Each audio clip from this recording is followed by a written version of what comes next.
اور وہاں پہ جناب سرکار یہ کر رہی ہے کہ ہندوستان کے ساتھ ٹریڈ کے اعلان تو کر رہی ہے. جب آرٹیکل 370 جو ہے وہ ایبروگیٹ کیا انڈیا نے کشمیر کے حوالے سے 2019 میں, یہ ذرا 5 مئی 2019 کی بات میں آپ کو بتا دوں, تو خان نے سیرینا چوک میں کاؤنٹ اپ کلاک لگایا چوک میں, آپ کو یاد ہوگا, اور وہ دن گھنٹے اور منٹ اور سیکنڈ بتاتا تھا کہ اتنے دن ہو گئے ہیں کشمیر کے ساتھ یہ ظلم ہوئے.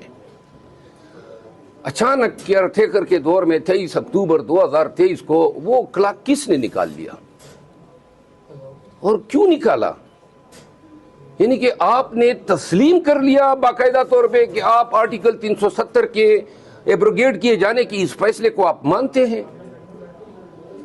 تو لہذا یہ سوال پیدا ہوتا ہے اس حکومت سے یا کیئر ٹیکر سے, یہ کنٹینیویشن ہے کیئر ٹیکرز کی, کہ آپ نے اس کلاک کو ہی ریموو کر دیا جس پہ تمام جتنی بھی مزری سفیر سربراہان مملکت اسی روڈ پہ جاتے ہیں. نمبر 1 بات. اور دوسری بات یہ ہے کہ ٹریڈ جن کے ساتھ آپ نے کھولنی ہے, ایران آپ کا بارڈر ہے, تقریباً 959 کلومیٹر ہماری سرحد ہے, اور 74 سال میں پاکستان اور ایران کا ایک ہی اوپننگ پوائنٹ تفتان ہوا کرتا ہے.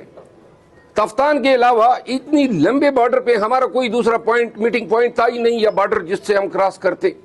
خان صاحب نے 2021 میں برامت پشین اور ایک اور مقام ہے, ان 2 پہ انٹری پوائنٹ کھول دیے, اور یہ ڈیسائیڈ ہوا کہ 12 مقامات پہ جو ہیں وہ بارڈر انٹری ہوں گی. اب وہ 9 جو پوائنٹ تھے ایرانی صدر آئے اور چلے گئے, لیکن کہیں پہ قوم کو بتایا ہی نہیں گیا کہ ہم ایران کے ساتھ اپنے اقتصادی تعلقات بڑھا سکتے ہیں.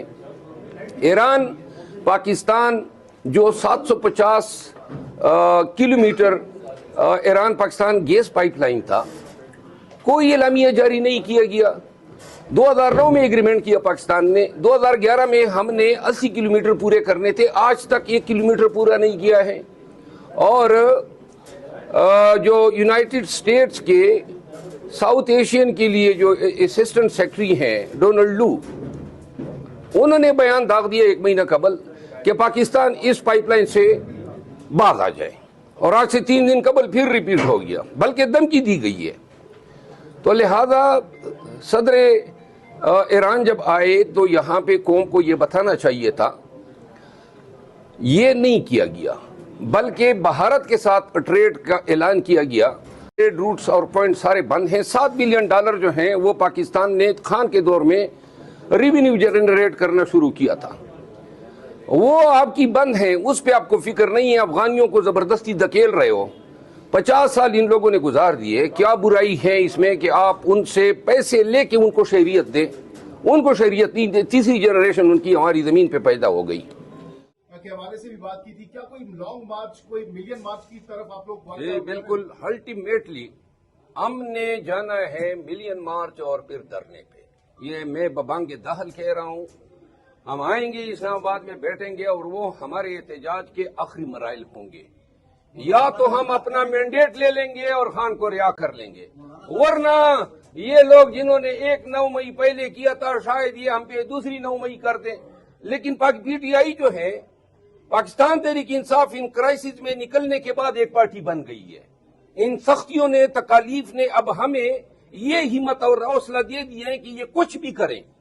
لیکن قطعاً یہ جو گنڈاپور صاحب کا بیان ہے, انہوں نے کہا کہ ہم قبضہ لیں گے, تو میں اس کی بیان کی مکمل تائید کرتا ہوں, کیونکہ قبضہ انہوں نے ہم سے لیے زبردستی, ناجائز قبضہ کیا. اس حکومت کو ان کا حق ہی نہیں بنتا ہے. 17 MNAs کے ساتھ شہباز شریف صاحب جو ہیں شیروانی پہن کے آ گئے, میں بھی وزیر اعظم ہوں.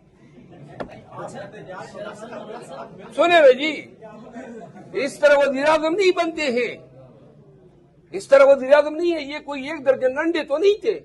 آپ نے 85-86 MNAs چوری کیے, آپ نے کوئی 150 کے لگ بھگ MPs چوری کیے, آپ نے آئین و قانون, انسانیت, اخلاق اور جمہوری اقدار کا جنازہ نکالا 9 فروری کو.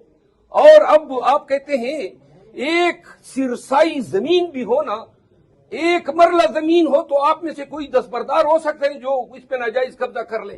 ہم اتنے بڑے مینڈیٹ پہ قبضے کو ہم کہیں کہ ہم آواز ہی نہ اٹھائیں, آپ نے قبضہ کیا ہے ہمارے مینڈیٹ پہ، ہم آپ سے قبضہ لیں گے۔